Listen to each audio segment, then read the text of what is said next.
네, 오늘은 요한복음 6장 39절 40절 말씀을 공부하겠습니다. 네, 오늘부터는 영생 시리즈입니다. 영생 시리즈. 영생 시리즈 굉장히 중요한 말씀입니다. 그렇기 때문에 우리가 성령님을 의지하고 또 기대하면서 우리가 공부하겠는데, 오늘부터 시작해서 모르겠어요. 몇 주까지 될지 계속 지금 묵상하고 있는데 뭐 한 4주 정도는 기본으로 갈 것 같아요. 그래서 이제 오늘부터 우리가 영생에 대한 말씀 여러 측면에서 우리가 살펴보겠는데요. 오늘은 첫째 시간 영생과 하나님의 뜻이라는 제목으로 한번 공부하겠는데요. 그 요한복음 6장 39절 40절에 보면은 우리를 향한 하나님의 뜻이 무엇인가가 잘 나와 있습니다. 아들을 보고 믿는 자마다 영생을 얻는 이것이니 마지막 날에 내가 이를 다시 살리리라 하시니라 그랬어요. 그러니까 하나님의 뜻은 아담 안에 죄인된 인생들이 예수님을 구주로 알고 믿기를 원하셔요. 그 다음에 이제 예수 믿는 자들에게 영생 주기를 원한단 말이에요. 영생 주기 원한다. 그래서 마지막 날 이제 완전한 구원을 주셔서 우리와 영원히 함께 사는 것, 이것이 우리를 향한 하나님의 뜻이다 그랬어요.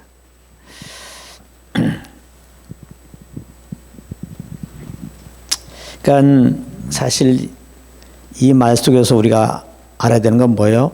하나님이 우리에게 영생 주기 원한다, 영원한 생명을 주기 원한다. 이 말은 모든 사람은 지금 영원한 생명을 갖지 못하고 있다, 그 말이죠.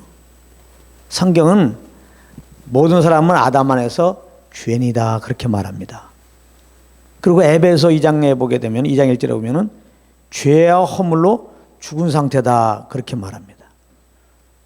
많은 사람들이 눈 깜박깜박하고 숨을 쉬고 여러 가지 활동하니까 자기가 살았다고 그래.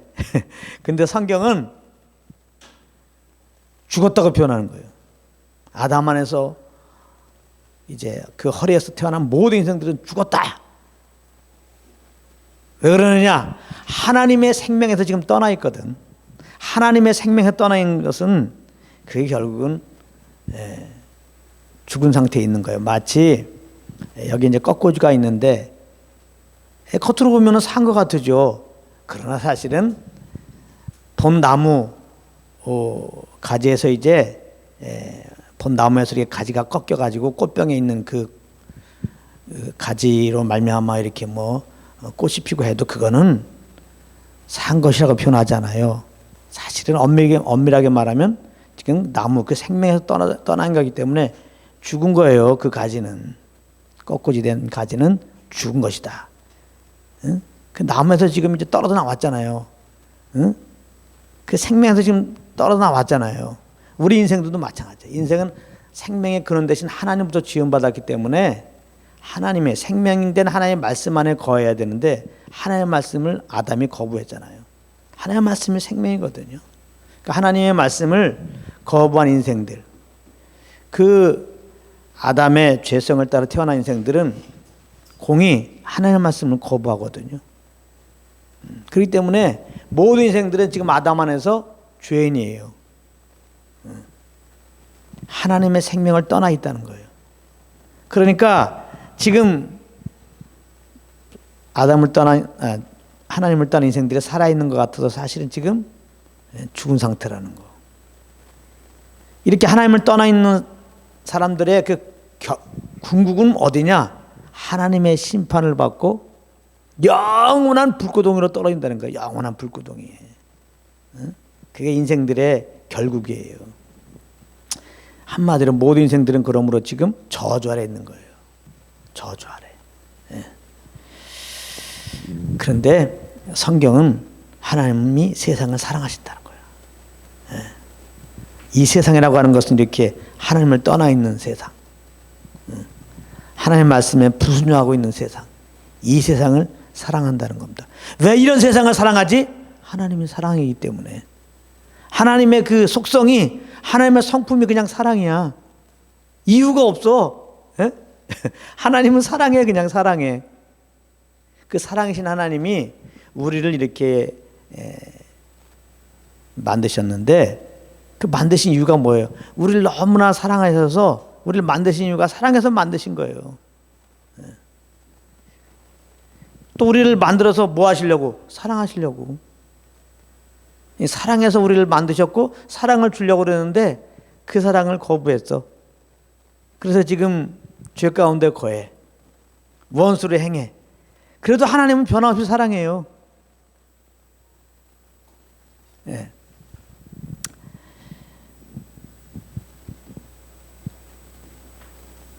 근데 이제 중요한 거는 하나님이 변함없이 이 세상을 사랑해. 내가 사랑한다, 내가 너를 사랑한다, 일로 와, 일로 와 그래도 범죄한 인생들은 안 와요. 하나님이 오기를 싫어, 하나님께 오기를 싫어해요. 계속 하나님을 이제 피합니다. 근데 이제 성경 보게 되면은 우리 하나님 아버지는 또 모든 걸 아시는 분이잖아요. 응? 하나님이 정말 사랑 가운데서 하나님 형상으로 인생들을 만들 계획을 딱 세우고 자유의지를 주고 이렇게 딱 만들어 놓으면 이렇게 먼저 범죄한 원수 마귀가 딱 찾아와 갖고 이제 그 사람을 속이게 되면은 그 연약해서 그 꼬임에 딱 빠질 거를 알게 하시고 그 꼬임에 빠지게 되면은 이제 이렇게 하나님의 사랑을 거부한 채 이렇게 사망의 길로 심판의 길로 갈 거를 다 아셨죠. 그래서 사랑하신 하나님은 그러나 모든 걸 아시는 하나님께서는 창세 전에 그리스도를 예비해 놓은 거예요. 우리가 인생들이 연약해서 이렇게 죄를 범하면은 도대체 이제 하나님이 그래도 사랑하여서 품으려고 해도 오질 않는다 이 말이에요. 함께 할 수가 없단 말이에요. 그럴 때 그 아들을 통해서 이제 우리의 그 죄를 다 처리해 주시고 그 아들을 통해서 영생 주시고 그 아들을 통해서 자녀 삼아 주시고 그 아들 안에서 영원히 이제 우리와 살 것을 이미 예정해 놓으신 것이죠. 그 에베소 1장 3절입니다. 창세전에 그리스도 안에서 우리를 택하셨다. 하나님은 그래서 그 계획함 따라서 그 약속하심 따라서 이제 아담과 하와가 죄를 범할 때 그 메시아를 통해서 구원하신다고 말씀하는 거예요. 그 계획함 따라서 결국 약속하신 거죠. 이제 아담과 하와가 죄를 범하자마자 약속해서요. 창세기 3장 15절입니다. 원시 복음이라고 그러는 거예요.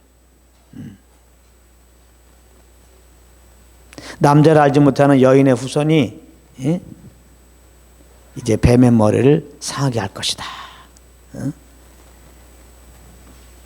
죄를 알지 못하신 하나님의 아들이 이 땅에 오셔갖고 우리를 하나님의 의가 되기 위해서 우리의 죄를 짊어지고 십자가에서 죽으신단 말이에요.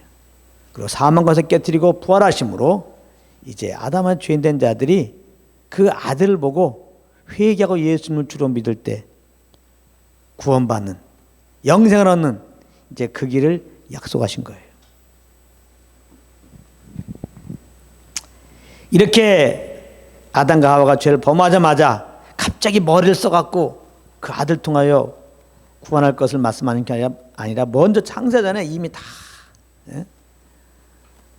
우리가 연약하게 이렇게 죄를 범하고 그럴 때 이제 그 아들을 통해서 구원할 것을 작정하시고 계획하셨던 아버지께서 하나님께서 죄를 범할 때 이렇게 이제 그 계획하심을 말씀한 거죠. 메시아를 주신다고 약속하신 거예요. 그래서 구약의 말씀은 다 그 말씀이에요. 죄 가운데 있는 인생들아, 내가 너에게 메시아를 보낼 것이다. 그 메시아를 믿으면 너희들은 영생 얻는다. 구원받는다. 다 그거예요. 그래서 그 메시아를 예표하는 일들이 이제 계속해서 있는 겁니다. 아담과 하와에게 지어 입히신 가죽옷. 그 메시아를 말한 거예요. 또 구약의 그 짐승의 피를 가지고 아버지께 나오라고 그러잖아요. 그래서 어린 양으로 오셔서 우리를 위해서 피 흘리신 그 예수를 다 말씀하는 거예요. 피 흘리러 오실 예수님에 대한 그 예표적인 모형적인 그런 말씀들이 구약의 말씀입니다. 아무튼 구약의 말씀은 한마디로 말해서 창세전부터 주님이 계획한 그 메시아를 보내시겠다는 거예요. 그리고 신약에 오게 되면 정말 그 약속대로 하나님은 틀림없이 남자를 알지 못한 여인을 통해서 이제 그 메시아를 보내셨습니다. 성령으로 마리아에게 성령이 능력으로 입혀지고 거기에 하나님의 생명이 이제 떨어지고 이제 마리아가 그 하나님의 아들을 잉태하여 낳게 됩니다. 예수님은 하나님의 아들이에요.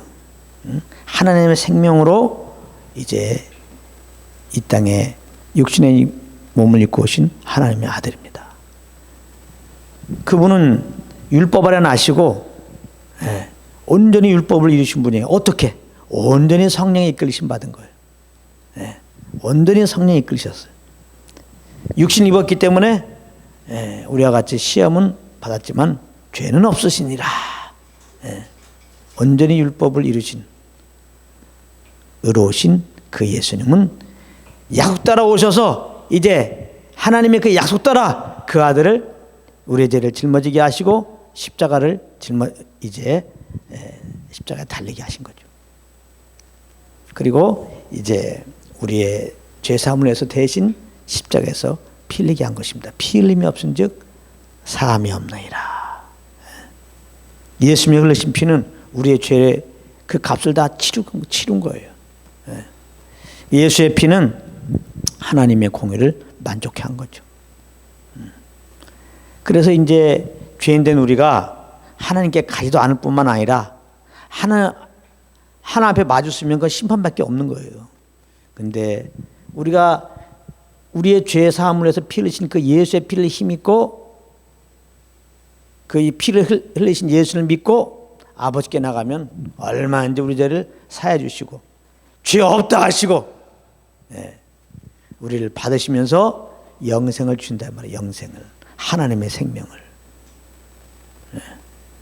이 영생이라고 하는 것은 하나님의 생명이거든요. 예수 믿을 때 우리가 이 하나님의 생명을 받는 거예요. 이 하나님의 생명이 그 아들에게 주어졌어요. 아들을 영접하는 자에게 그 생명이 우리 가운데 오게 된 것입니다.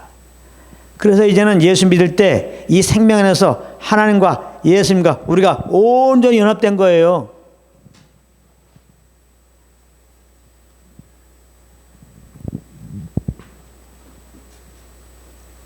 죄를 범해서 하나님을 떠나 있는 인생들이, 심판과 저주 아래 있는 인생들이, 그렇게 심판과 저주 받아 마땅할 인생들이 하나님과 이제 온전히 연합이 되었다.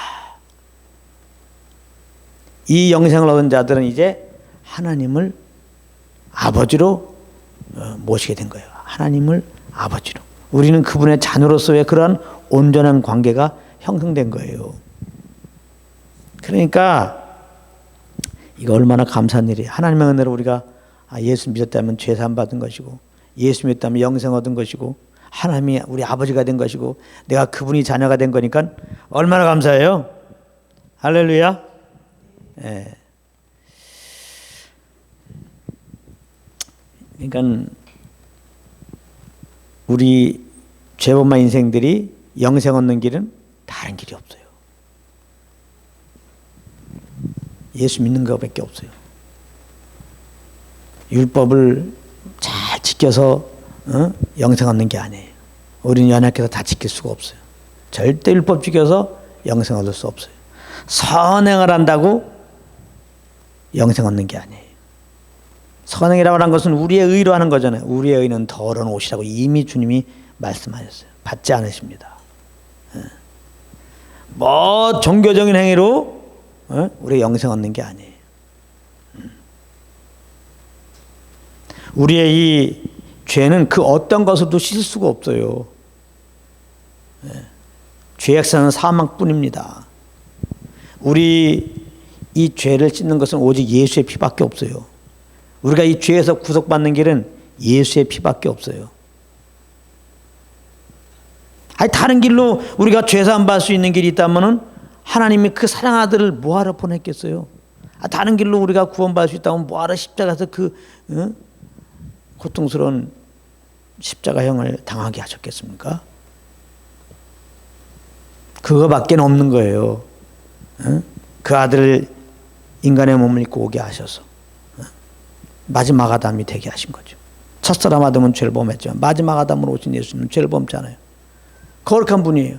그렇기 때문에 대속제물이 될 수 있는 거예요. 예? 이제 우리의 모든 인류를 대표해서 다 십자가에서 우리의 죄를 딱 짊어지고 대신 피 흘려 죽으신 것입니다. 그래서 첫사람 아담에서 우리 모두가 죄인됨과 같이 이제 우리의 죄를 짊어지고 십자가에서 대속제물 대신 그 예수 그리스도를 믿으면 그 예수 안에서 우리 모두는 살게 되는 거예요. 할렐루야. 예. 그래서 그 예수를 믿음으로만 우리가 영생 얻는 거예요. 다른 길 없어요. 속지 마세요.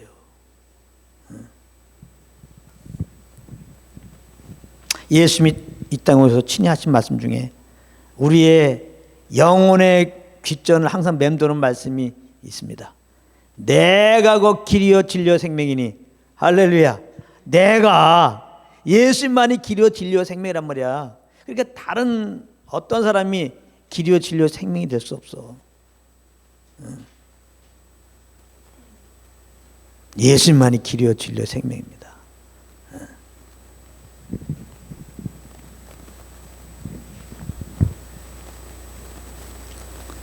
예수님을 통하지 않고는 우리가 하나님과 연합된 관계를 맺을 수가 없어요. 하나님을 아버지로 모실 수가 없어요. 하나님의 아들이 될 수 없어요. 예수님 통하지 않고는 영생을 얻을 수가 없어요. 하나님의 뜻은 그 아들을 보고 믿는 자마다 영생 주기 원하는 거예요. 여기서 흔들리면 안 됩니다. 잘 생각해 보세요. 아버지와 아들은 좀 아버지 아들 관계에서 그 아들이 좀 잘못한다고 그 관계가 깨지는 게 아버지와 아들의 관계는 깨지는 게 아니에요. 항상 아버지와 아들의 관계는 항상 아버지와 아들이듯이 우리가 하나님의 은혜로 이제 예수 믿었다면은 그 영생 얻어서 하나님 우리 아버지가 되고 우리가 자녀가 되었다면 이 관계는 계속되는 거예요. 믿음으로 우리가 영생 얻어서 하나님의 아버지가 되고 우리는 자녀가 되었잖아요. 믿음으로. 그러니까 믿음으로 우리가 영생을 얻었다. 믿음으로 천국 가는 거예요. 할렐루야. 예? 뭐 중간에 우리가 조금 잘못한다고 지옥 가고 그런 거 없다 이 말이에요. 구원을 잊어버린다. 그런 거 없다고요.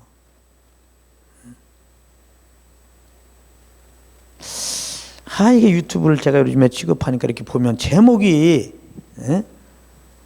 구원은 얼마인지 잊어버릴 수 있다. 그런 제목이 아주 제목 자체가 설교 제목이 구원을 잊어버릴 수 있다. 이렇게 나오는 게 있어요. 그냥 듣지도 않았지만은 너무나 안타까워요. 아주 조회수가 30만 40만 이래. 요즘에 아주 굉장히 사람들 많이 모이는 교회에 담임이라고 하는 그 목사가 전한 거예요. 너무 안타까워요. 그분 WCC에 속해 있는 분이에요. 그냥 또 또 하나님 회개하고 또 하나님이 또 이렇게 또 교회가 할지 모르니까 제가 이름은 얘기하지 않겠습니다. 그게 얼마나 속이는 말입니까? 어떻게 자녀가 잘못한다고 아버지와 아들의 관계가 깨집니까? 우리가 믿음으로 주님의 그 영생으로 말해 하나님 우리 아버지가 되고 우리 자녀가 되었는데 이 관계가 우리가 좀 잘못한다고 깨지냐고. 그럼 아버지가 아들한테 너가 잘못해도 아버지와 아들의 관계는 계속되는 거다. 그러면 그 자식이 아이 그래요? 뭐 잘못해도 아버지와 아들 관계는 계속돼요? 알았어요. 내가 아버지 말에 죄를 못 맺게. 그런 자식이 어디 있습니까? 이렇게 말씀 전하면은 그러면은 뭐 우리 구원은 영원한 구원입니까? 그럼 마음대로 죄를 범하여도 되냐? 이게 말이 되냐고. 어떻게 그렇게 비하게 되냐고 말이. 오히려 우리는 연약해서 정말 원치 않지만 하나님의 사랑을 받아 잘못하잖아요. 넘어지잖아요. 그래도 정말 하나님의 은혜로 구원받고 영생 얻은 우리들은 하나님이 영원한 우리 아버지고 우리는 영원한 자녀가 되기 때문에 아버지와 자녀 관계는 영원한 관계다. 이건 끊어지지 않는다. 우리의 연약함으로 말미암아 넘어짐으로 말미암아 지옥 가는 일은 없다. 정죄받고 지옥 가는 일은 없다. 이걸 알게 되면 얼마나 감사해야지 오히려. 영원한 구원으로 나를 부르셨습니까? 정말 감사하면서 혹시 내가 죄를 범했다도 잘못했습니다.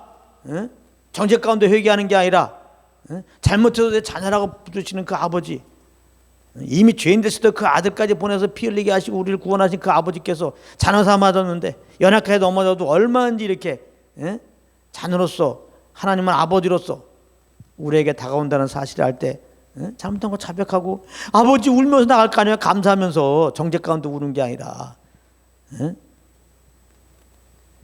자꾸 이렇게 겁줘갖고 하나님을 오해시키면서 좀 잘못하면 지옥 보내는 그런 진짜 그러면 그분은 사랑이 아니죠.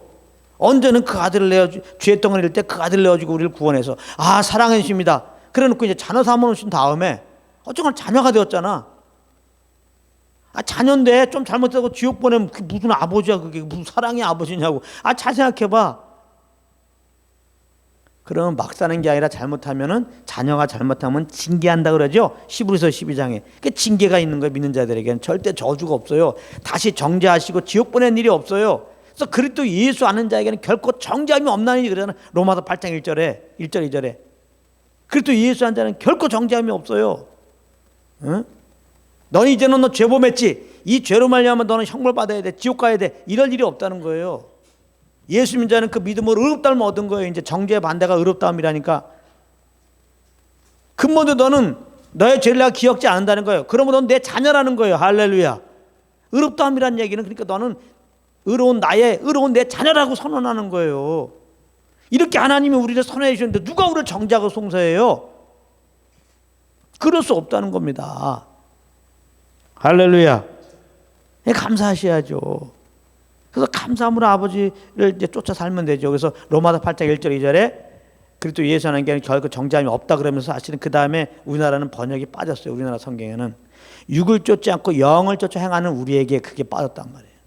이 말은 뭐냐면 예수 믿고 구원받는 우리들은 정죄받고 다시 지옥 갈 생각을 하지 말고 예수 믿고 구원받는 우리들은 늘 이제 주님의 영과만 동행하라 그 말이에요. 이제는.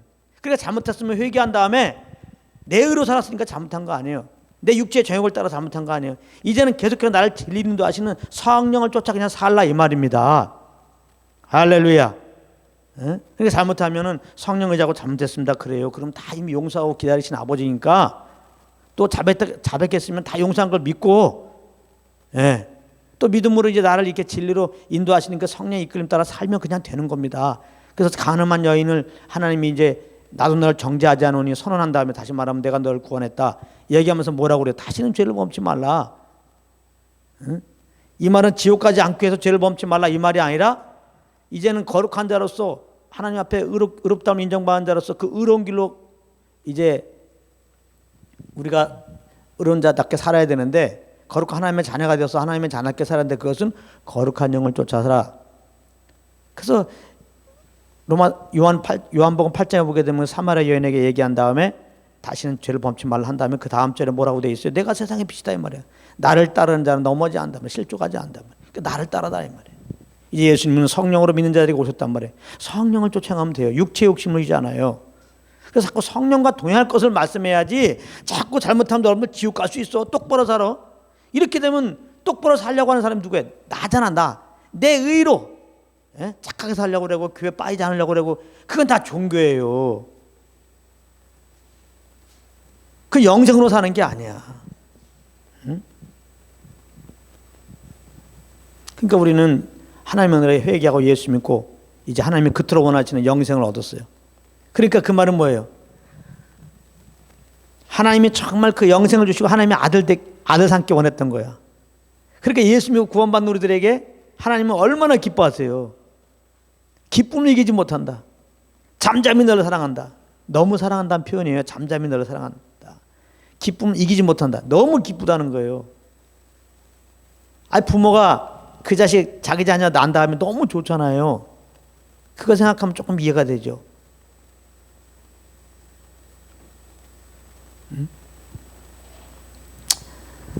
그냥 아이가 안 나와. 10년이 돼도 20년이 돼도 결혼한 지 30년 만에 아기를 낳아. 얼마나 기쁘겠어요.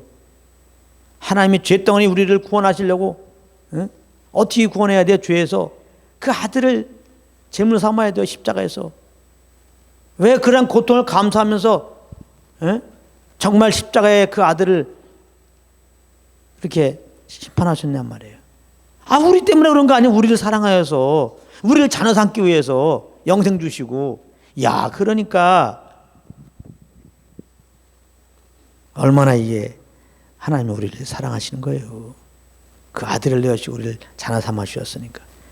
그래서 그토록 정말 영생 주고 자녀 삼기 원한 우리들을 그 사랑하는 아들까지 내어주면서 우리를 자녀 삼아 주신 것. 즉 우리 편에서는 그 예수님을 믿고 영생 얻었을 때 하나님이 얼마나 기뻐하겠냐고. 여러분들은 하나님이 지금 기뻐하신다고. 할렐루야. 자꾸 그냥 뭘 좀 잘못하고 자꾸 그런 거 생각하고 있지만, 내가 왜 이렇게 잘못했지?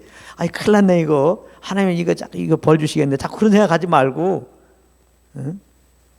벌 받아도 한참 받아야 되고 지옥불에 가도 제일 먼저 떨어야 될 우리지만은, 하나님이 우리를 정말 자녀 삼기 위해서 창세부터 택하신 그리스도를 보낸다고 약속하시고, 정말 때가 되어 보내시고, 2000년 우리 대신 이렇게 십자가에 달려서 피 흘리게 하시고,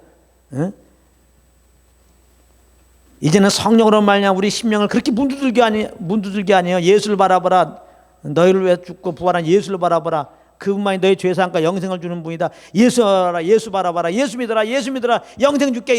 자녀 삼을게. 난 너희들에게 정말 영생 주고 자녀 삼기 원한다니까. 내 자녀 삼 줄게 원한다니까. 이렇게 정말 원하셨던 주님께서, 물론 하나님의 은혜지만, 예수를 구주 알고 믿고 영생 얻었을 때, 하나님의 자녀가 됐을 때 하나님이 얼마나 기뻐하겠냐고. 할렐루야. 여러분들 너무너무나 기뻐하신다는 거, 영생 얻은 여러분들을. 아멘. 그래서 우리가 영생 얻었으면 나를 이렇게 기뻐하는 주님을 알게 되죠. 사실은요. 그게 영생이야. 나를 이렇게 사랑하시는 하나님. 그 하나님의 뜻에 따라 오셔서 나를 죄에서 구원하기 위해서 내 죄를 대신 짊어지고 십자가에 피 흘려 죽으신 예수님을 아는 게 영생이라고. 그래서 영생의 삶이라고 하는 것은 이 하나님과 예수님을 알고 그냥 사는 게 영생의 삶이에요.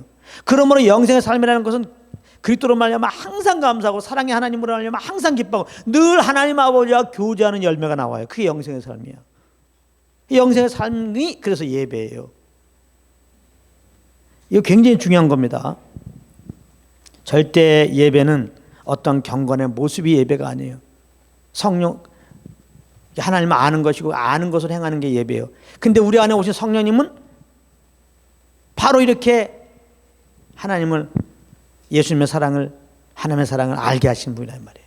그래서 성령의 교통 가운데 있을 때 그게 하나님과 교통 속에 있어서 하나님을 알고 예수님을 아는 거예요. 그리고 성령 인도함 받는 게 영생으로 사는 거예요. 영생의 삶인 거예요. 그래서 성령으로 하는 게 예배라는 거예요. 성령으로 사는 게 생명으로 사는 것이고. 그러니까 우리가 이 영생을 이제 공부하겠는데, 영생의 삶을 살아야 되겠는데, 이게 예배니까, 이게 하나님이 원하시는 삶이니까, 정말 하나님이 그토록 원하시는 그 사랑을 이제 우리가 누리고, 그 사랑의 기운으로 사는, 정말 그 주님의 사랑 안에서 주고받는 아름다운 그 교통, 그 영생의 삶, 하나님의 꿈, 우리를 향한 하나님의 꿈. 장차 우리가 하나님 나라에 가서도 그 영생의 감격을 누리지만, 이 땅에서도 영생을 얻은 자로서 그렇게 하나님을 알고 그 안에서 행하게 되면 그 하나님 나라를 누린단 말이에요. 이 귀한 영생, 이 영생을 알게 하시고 영생의 삶을 살아서 이렇게 하나님 원하는 그 꿈 안의 삶을, 그 천국의 삶을 누리게 하시러 오신 분이 성령님이니까, 성령과 교통하는 것이 하나님의 교통하는 거예요. 성령이 이끌림 받는 것이 하나님의 교통 속에서 주님을 알고 그 사랑 기운 가운데 우리가 사는 거예요. 영생의 삶이라는 거. 그러면서 이제 쪼르륵 다시 모아지면 이제 성령님과 우리가 늘 교통 가운데 있어야 한다. 알고 보면 예수를 구주로 아는 것도 성령으로 말미암아. 그래서 그 앞에서 회개한 것도 성령으로 말미암아. 예수를 구주로 믿고 고백한 것도 성령으로 말미암아. 그 다음엔 성령으로 우리가 겁나가지고 예수 믿어서, 예수 믿고 이제 영생을 하나님 아버지를 모시고 자녀가 되어서 이제는 더 주님을 알고 그 기운으로 살아서 온전한 예배가 돼야 되는데 그렇게 하나님도 알게 하시고 그 기운으로 살게 하신 분이 성령님이니까 늘 성령과 교통 가운데서 그 인도함을 받음으로 말미암아 영생의 삶, 영생의 감격 누리고 정말 영생 가운데 이렇게 우리가 함께하기 원하는 아버지의 마음을 더욱더 기쁘고 흡족하게 하는 통로들이 되기를 예수님으로 축복합니다.